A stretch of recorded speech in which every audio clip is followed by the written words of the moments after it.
আগে শুধু নাম শুনেছি ভাসমান বাজার আর ভিডিওতে দেখেছি, কিন্তু বাস্তবে দেখা হয়নি কোনোদিন। আজকে সেই ইচ্ছেটা পূরণ হবে।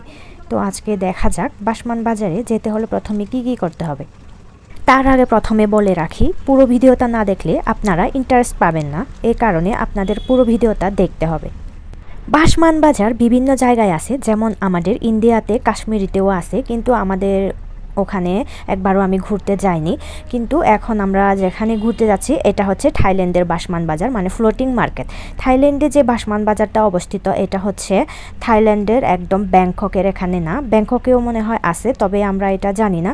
তো আমরা চলে আসছি একদম দূরে, অনেক দূরে। এটা থাইল্যান্ড ব্যাংকক থেকে অনেক দূরে, গ্রামের সাইডে। এই সাইডে একটু ঘুরতে মজা লাগে, যার কারণে এটা দেখাও হয়ে যাবে, গ্রামের পরিবেশটাও দেখা হয়ে যাবে, যার কারণে আমরা এখানে ঘুরতে আসলাম। তো প্রথমে আমরা টিকিট করে নিলাম। টিকিট করার পরে আমরা একটা বোটে কতজন উঠবো এটা অনুসারে আমরা টাকা দিয়ে ফি দিয়ে তারপরে আমরা বোটে উঠলাম। বোটে উঠার পরে কী কী আছে এখন দেখা শুরু হয়ে যাবে। প্রথমে আমরা উঠে তো একদম এনজয় করছিলাম, অনেক ভালো লাগতেছে, খুশি খুশি অনুভব করছি। এখন দেখা যাক ভাসমান বাজারে কী কী দেখা পায়।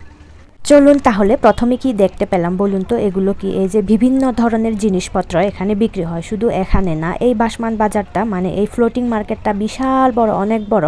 যেখানে মানে থাইল্যান্ডের বিভিন্ন জায়গায় ফ্লোটিং মার্কেট থাকলেও এই ফ্লোটিং মার্কেট মানে এই ভাসমান বাজারটা বেশি বড়। এখানে ঘুরে ঘুরে বিভিন্ন জায়গা দিয়ে কিভাবে যে বোটের লোকেরা নিয়ে যায় এটা আমারও জানা নেই। তারা কিভাবে খুঁজে পায়, হয়তো তারা অনেক বছর ধরে এখানে কাজ করে আসছে দেখে তারা খুঁজে পায়, জানে কোন দিকে যেতে হবে। রাস্তা কিন্তু অনেকগুলো থাকে, আর এই চিপা চাপার এই পানিটা কিন্তু বেঁধে রাখা হয়েছে। এটা হচ্ছে একটা বিজনেসের একটা আর কি। তো এভাবে কিন্তু তারা টাকা ইনকাম করে, এটাও কিন্তু কম না, বিশাল বড়। ঘুরতে ঘুরতে পুরো অনেক, আমাদের 3-4 ঘন্টা থেকে বেশি লেগেছে মনে হয়, 3-4 ঘন্টা মতো ঘুরতে পেরেছি। কিন্তু আমাদের টিকিট ফি ছিল মনে হয় 3000 নাকি 2000, একজন 1000 নাকি কত করে, আমার মনে নেই ঠিক। তো তারপরেও আমরা কি করব, টাকা বেশি হলেও আমরা একটু ঘুরে দেখতে হবে, যে জীবনে কোনো দিন দেখিনি, এই কারণে আমাদের দেখারও অনেক ইচ্ছে ছিল। তো আমাদেরকে প্রথমে জিজ্ঞেস করা হয়েছিল আমরা কয়টা টেম্পলে যাব, মানে বুদ্ধিস্ট টেম্পল যেগুলো আছে এগুলোতে। তো আমরা বলেছিলাম মানে গেলে কত টাকা লাগবে, ঠিক সেই পরিমাণে আমরা যতগুলো টেম্পলে যাব সেই পরিমাণে তারা টাকা নিবে। এখানে কিন্তু ফ্লোটিং মার্কেটে ঘোরা হয়ে যাবে। এখান থেকে নিলে এত দাম, মানে হাতে নাগালের বাইরে, এগুলো ধরাও যায় না, এত দাম। কিন্তু এগুলো ব্যাংককেও পাওয়া যায় একটু সস্তা করে, কিন্তু এখানে ওখান থেকে নিয়ে আসে, যেহেতু এটা গ্রামের সাইড, এটা একটা পর্যটন এলাকা, যেহেতু ট্যুরিস্টরা এখানে ঘুরতে আসে, যার কারণে এখানে বেশি দাম দিয়ে কিনে নিতে হয়। এই কারণে আমরা কোনো কিছুই নিলাম না, শুধু দিদির জন্য একটা ক্যাপ নিলাম, মানে ওই ক্যাপটা দিদির জন্য এটা নিয়ে নিল। তো এরপরে আমরা অনেক জায়গায় আবার ঘুরতে যাব, দেখা যাক আর কি কি আছে। আমরা অবশ্যই দেখানোর চেষ্টা করব, আমরা যা যা দেখতে পাই আপনাদেরকেও দেখানোর চেষ্টা করব। প্রথম যখন বোটে উঠি তখন আমার শুধু প্রাণটা ছটপট ছটপট করছিল, কখন যে আমরা দেখতে পাবো ফ্লোটিং মার্কেট মানে ভাসমান বাজার। তো এখানে হচ্ছে আমরা যে বোটের বোটে করে যাচ্ছি, এই বোটের মালিকেরও কিন্তু দোকান আছে। তো তিনি আমাদেরকে বললেন যে এখান থেকে যদি কিছু নিতে হয় নিতে পারেন। তো কিছুক্ষণ থামানোর পরে আমরা দিদির জন্য শুধু ক্যাবটা নিয়ে নিলাম। তো ক্যাবটা নেওয়ার পরে আমরা আবার শুরু করলাম। তো আমরা যেহেতু ঘুরতে আসছি, এখান থেকে কোনো কিছুই নিব না, এখানে বেশিরভাগই দাম। তো যদি নেওয়ার ইচ্ছে থাকে তাহলে আমরা ব্যাংকক থেকে নিয়ে নিতে পারি, কারণ আমরা তো ওদিক থেকে আসছি, আমরা তো এখানে থাকি না। তো আমরা শুধু দেখার জন্য আসছি ফ্লোটিং মার্কেট মানে ভাসমান বাজার কীরকম হয় দেখতে। আর এর আশেপাশে কিন্তু অনেকগুলো আবার আছে, ব্রিজ আছে আর কি। এই ব্রিজ দিয়ে তারা আসা যাওয়া করে, বিভিন্ন সময় তারা এদিক দিয়ে পারাপার করে আর কি। তো আমরা শুধু ঘোরার জন্য দেখার জন্য আসছি, আর রাস্তা পাশে কী কী আছে এগুলো দেখার জন্য। আসলে সুন্দর সুন্দর করে সাজিয়ে গুছিয়ে রাখে, জানি না তাদের কীরকম লাভ হয়, লাভ হবেই মনে হয়, কিন্তু এগুলো তাদের নিজস্ব একটা বিজনেস। অনেকগুলো আবার কিন্তু বন্ধও আছে, যেগুলো বন্ধ আছে এগুলো টিনের দেওয়া আছে, আর যেগুলো খোলা এভাবে মনে হয় খুলে রাখে। এগুলো কি সবসময় এভাবে রাখে নাকি তারা খুলে এভাবে আবার করতে হয়, গুছাতে হয়, এগুলো আমি জানি না। আমি শুধু দেখতে আসছি, যেভাবে দেখছি এভাবে ভিডিও করে নিলাম। তো আপনাদের যদি ভালো লেগে থাকে তাহলে অবশ্যই আমাকে লাইক কমেন্ট করবেন, যারা ইউটিউবে দেখছেন তারা অবশ্যই সাবস্ক্রাইব করবেন, কমেন্ট করবেন, কেমন লেগেছে আমাকে অবশ্যই জানাবেন। ভিডিওটা অবশ্যই লম্বা হবে, কারণ আমারও জানা ছিল না ভিডিও করতে করতে কখন অনেকগুলো ভিডিও হয়ে একদম লম্বা হয়ে গেছে। তারপরেও কোনটা কেটে কোনটা রাখবো এটা আমি বুঝে উঠতে পারছিলাম না, এই কারণে যা ভিডিও করেছি সবটাই আমি দিয়ে দিয়েছি, আপনারাও দেখুন। আর আমি তো অবশ্যই চেষ্টাই করি সব সময় আপনাদেরকে ভালো কিছু উপহার দেওয়ার জন্য, ভালো কিছু দেখানোর জন্য। আমি যেহেতু দেখি অনেকেই কিন্তু বাস্তবে আমার মতো করে আসতে পারবে না, যদি আমার ভিডিওটা দেখে থাকেন তাহলে অবশ্যই জানাবেন কেমন লেগেছে। এই কারণে আমি সব সময় এভাবে ভিডিও করি। ভিডিও করার পরে আমি আবার এখানে না এসে আমরা অনেক জায়গায় ঘুরতে পারতাম, কারণ এখানে এসে অনেক টাইম লস হয়ে গেছে, কারণ আমরা কখনোই বুঝতে পারিনি যে কিরকম হবে। কিন্তু দেখার ইচ্ছে ছিল দেখে কিন্তু আমরা এখানে একদম গাড়ির তো দেখার ইচ্ছে ছিল, যেহেতু দেখেই যাবো কতটুকু আছে। আমরা তো এটা শেষ করতে পারবো না, এটা মনে হয় অনেক বিশাল বড় লম্বা, আর কোন সাইডে যেতে হবে কোন দিকে যেতে হবে আমাদের জানা নেই। অনেকগুলো টেম্পলও আছে ফ্লোটিং মার্কেটের আশেপাশে, কিন্তু আমরা সব কানে যাব না, আমরা শুধু একটা টেম্পলে যাব বলছিলাম। এই কারণে আমাদের থেকে একটু টাকা কম নেওয়া হয়েছিল, যার কারণে আমরা শুধু ঘুরে ঘুরে দেখবো। এগুলো দেখার পরে আমরা সোজা চলে যাব, যেহেতু আমরা যেই গাড়িটা বুক করে নিয়ে আসছি, যেটা আমরা একদম টাকা দিয়ে ফিক্স করে নিয়ে আসছি, ওই গাড়িটা আমাদের জন্য ওয়েট করবে। তো ওখানে আমাদেরকে একটা নির্দিষ্ট টাইমে পৌঁছাতে হবে। ওই সময়ে না পৌঁছালে কিন্তু আমাদের আরও সমস্যা হয়ে যাবে, টাকা বেশি করে দিতে হবে। এই কারণে আমরা তাড়াতাড়ি ঘোরা শেষ করে ওখানে চলে যাব। এই যে দেখেন পানিটা একটু পরিষ্কারও না, একদম ময়লা আবর্জনার মতো এরকম দেখা যায়। এই পানিতে কিন্তু আমি মরে গেলেও নামতে পারবো না, কারণ আমার অনেক পানি ভয় লাগে, আর এমনিতেও এটা অনেক খারাপ দেখা যাচ্ছে, পরিষ্কার না। এই কারণে কিন্তু এখানে শুধু, কারণ এই পানিটা শুধু বেঁধে রাখা হয়েছে, বেঁধে রাখার কারণে কিন্তু এরকম এত ময়লা আবর্জনা। এখানে কিন্তু প্রচুর মাছ আছে, বোঝা যায় না, যখন খাবার দিলে তখন দেখা যায়। খাবার দিলে ওরা উপরে চলে আসে, মাছগুলো উপরে চলে আসে, তখন দেখা যায় এত মাছ এখানে। এখানে চাষও করা হয়, এক দিলে দুই পাখি মারা এরকম আর কি। যখন টুরিস্টরা আসে তখন খাবার দেয়, খাবার দিলে এই মাছগুলো এমনিতেই বেঁচে যায়। আর এখানে ঘুরতে যে আসে এখানেও এমনিতেই টাকা ইনকাম হয়, এই কারণে মনে হয় এরকম করেছে।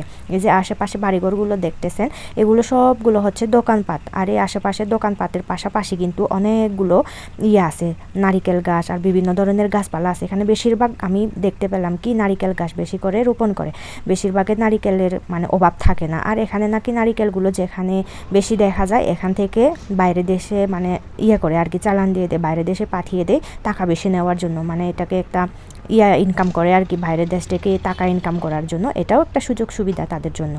অনেকক্ষণ ধরে আমরা যে রাস্তা দিয়ে আসছিলাম ওই রাস্তাটা একদম ছোট ছিল, এখন মনে হয় একটু বড় হবে। এখানে একটু পানি বেশি দেখা যাচ্ছে, আর এখানে একটা ব্রিজও আছে। এই ব্রিজের নিচ দিয়ে কিন্তু আমাদের যেতে হবে।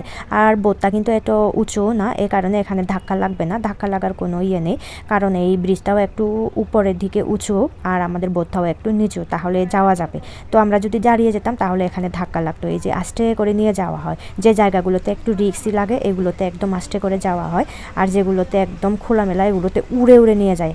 আমাদের যে বোটে করে চলে আসছে এটা আর কি, এই বোটের মালিকটা এত উড়ে উড়ে নিয়ে যায়, আমার কাছে অনেক ভয় লাগে। এখন আবার চিপা চাপার মধ্যে আসতে হবে। এই যে দেখেন, যখন এরকম মার্কেট দেখতে পাবেন সবগুলোতে শুধু চিপা চাপা। আর এই সাইডে কিন্তু যে ইয়াগুলো আসবে, বোটগুলো আসবে, এগুলো সাইড দিতেও অনেক কষ্ট হয়, একদম রিস্কি। এগুলো একদম আস্তে করে নিতে হয়, আস্তে করে না নিলে ধাক্কা লেগে অনেক হয়ে যাবে, হয়তো পানিতে পড়ে যাবে। এজন্য তাদের এগুলো তো অভ্যাস হয়ে গেছে, কারণ তারা এগুলো অনেক আগে থেকে করে। অনেকক্ষণ ধরে বোটে চড়ছি আর দেখতেছিলাম কি কি দেখা যায়, অনেকগুলো দেখা হয়ে গেল। এখনো অবধি আমাদেরকে টেম্পলে নিয়ে যাওয়া হয়নি, তবে টেম্পলটা অনেক দূরে আছে মনে হয়, এই কারণে আমাদেরকে একটু আস্তে দূরে করে নিয়ে যাচ্ছে কয়েকটা জায়গায়। তো কয়েকটা জায়গায় এত রিস্কি, আমার কাছে ভয় লাগে, আর কয়েকটা জায়গায় একদম খোলামেলা অনেক ভালো লাগে। তারপরে আমরা লাইফ জ্যাকেট পরে আসছি, যেহেতু ভয়টা একটু কমই থাকে, কিন্তু লাইফ জ্যাকেটটা না পরলে কিন্তু ভয় অনেকটা থাকে আমার কাছে, কারণ লাইফ জ্যাকেটটা যদি থাকে পানিতে পড়ে গেলেও আমরা ভেসে ভেসে থাকতে পারবো, এটা আর কি। এই যে দেখেন, এই সাইডে ডানেও আছে কিন্তু রাস্তা, আর সামনেও আছে। তো কোন দিক দিয়ে যেতে হবে তারাই জানে, কারণ আমরা তাদের সাথে চুক্তি করে এখানে আসছি। কত টাকা দিব, কত টাকা দেওয়ার পরে তারা আমাদেরকে কয়টা টেম্পলে ঘুরাবে আর কতক্ষণ পর্যন্ত ঘুরাবে, এই অনুসারে আমাদেরকে কিন্তু ঘুরানো হচ্ছে। তারপরেও কিন্তু অনেকগুলো লোক আছে অনেক ভালো, আমরা যে ড্রাইভারকে নিয়ে আসি ওই ড্রাইভারটাও অনেক ভালো। তো তারপরে আমরা চেষ্টা করছি একটু তাড়াতাড়ি চলে যেতে আর কি, কারণ অনেকটু ঘোরা হয়ে গেছে, বাকি যা আছে মনে হয় এরকমই হবে, এগুলো আমাদের অনেক জানা হয়ে গেছে, যার কারণে আমরা আর এখানে থাকতে চাই না, আমরা শুধু টেম্পলে ঘুরতে চাই। এই যে এখন আরও বেশি করে দেখা যাচ্ছে মার্কেটগুলো, ফ্লোটিং মার্কেট, এটার নাম হচ্ছে ফ্লোটিং মার্কেট। আর এখানে বাংলায় ভাসমান বাজারও বলা যায়, যেহেতু এগুলো নৌকায় ভেসে ভেসে এগুলো বাজারগুলো আছে, এই জন্য কিন্তু আমি ভাসমান বাজার বলি আর কি। এত গরম, এরকম গরম আমি আমার জীবনে কখনো অনুভব করিনি। এখানে আসার পরে বুঝতে পারলাম এই গরমের মধ্যেও যে মানুষ এত ঘোরাফেরা করতে পারে। তারপরেও যখন বোটটা একটু বেশি করে জোরে চালায় তখন একটু গায়ে বাতাস লাগে, আবার ভালো লাগে। এই যে বাম সাইডে আবারও অলিগুলি, এই অলিগুলিগুলোতে তারাই জানে কিভাবে নিয়ে যায়, আমার শুধু এটাই ভাবি আর কি। তো কিভাবে ওরা খুঁজে পায়, এরা তো অনেক আগে থেকেই এগুলো করে অভ্যস্ত, এর কারণে তারা খুঁজেও পায়। তো আমরা যেহেতু জানি না, এই কারণে আমাদের একটু মাথা ঘুরে, তো আমাদের জানা নেই, যেহেতু এগুলো আমরা ভাবি আর কি। তো অনেকক্ষণ ধরে ঘুরতে ঘুরতে আমরা আবার চলে এলাম আরেকটা বোটের পাশে। এই যে আরেকটা বোট আমাদের পাশে পাশে চলছে, তারাও মনে হয় আমাদের মতো করে ঘুরছে। অনেক সময় দেখা যায় কি এগুলো নষ্ট হয়ে যায়, অনেকেই কিন্তু হেল্প করতে হয়, ধাক্কা দিতে হয় এরকম। এই যে আমাদের আশেপাশে অনেক লোকজন আছে, এরাও কিন্তু ঘুরতে আসে, অনেকে আসে ভিয়েতনাম থেকে, অনেকে আসে কম্বোডিয়া থেকে, এরকম পাশাপাশি দেশ থেকে এরাও ঘুরতে আসে আর কি। তো এদেরকে দেখে আমাদেরও অনেক ভালো লাগে। অনেক সময় আমাদেরও কথা হয়, জিজ্ঞেস করি, যদি সময় পাই তাহলে জিজ্ঞেস করি কে কোথা থেকে আসছে, কীরকম লাগছে। তারপরেও কিন্তু অনেকটা ভালো লাগলো এখানে ঘুরে, দেখতে পেলাম যেটা আমার এক সময় স্বপ্ন ছিল, এটা আজকে আমার একদম সত্যি পূরণ হয়ে গেল। এই কারণে মানে অনেক বেশি ভালো লাগলো, এই কারণে আমি এটা একদম মেমোরি করে রেখে দিলাম। আপনারাও যদি কোনো দিন থাইল্যান্ডে ঘুরতে আসেন তাহলে অবশ্যই এখানে ঘুরতে আসতে পারেন, অনেক ভালো লাগবে। তো এই যে দেখতে পাচ্ছেন ব্রিজের উপরে অনেকগুলো আবারও বোট আছে, আশেপাশে দেখতে পারেন কত সুন্দর দেখতে। আর এখন আমরা যে একদম বড় এরিয়াতে চলে আসছি, মনে হয় এখান থেকে বিভিন্ন বোটগুলো ফেরানো হয় আর কি অন্যদিকে চলে যাওয়ার জন্য, এই কারণে এটা একটু মানে বড় দেখা যাচ্ছে। আর আমরা প্রথমে যখন আসছিলাম তখন একদম চিপার মধ্যে ছিল, অনেক ভয় পেয়েছিলাম, তো আমাদের জানা ছিল না এরকম বড় বড় আছে। তারপরে কিন্তু আমাদের সময়ের অনুসারে ঘুরতে হবে, এই কারণে আমরা এখান থেকে তাড়াতাড়ি চলে যাওয়ার চেষ্টা করেছিলাম। এখান থেকে তাড়াতাড়ি চলে যেতে পারলে আমরা আরও অন্য জায়গায় ঘুরতে পারবো, এই কারণে এখানে সময় নষ্ট না করে তাড়াতাড়ি চলে যাওয়ার জন্য মানে আমাদেরকে এখন বোটটা ফিরাতে হবে। এখান থেকে ফিরে আমরা আবার অন্য সাইডে চলে যাব। দেখা যাক আর কোন সাইডে কী কী আছে, যাওয়ার সময় আবারও আপনাদেরকে দেখাবো। ভালো লেগে থাকলে অবশ্যই সাবস্ক্রাইব, লাইক, কমেন্ট করবেন।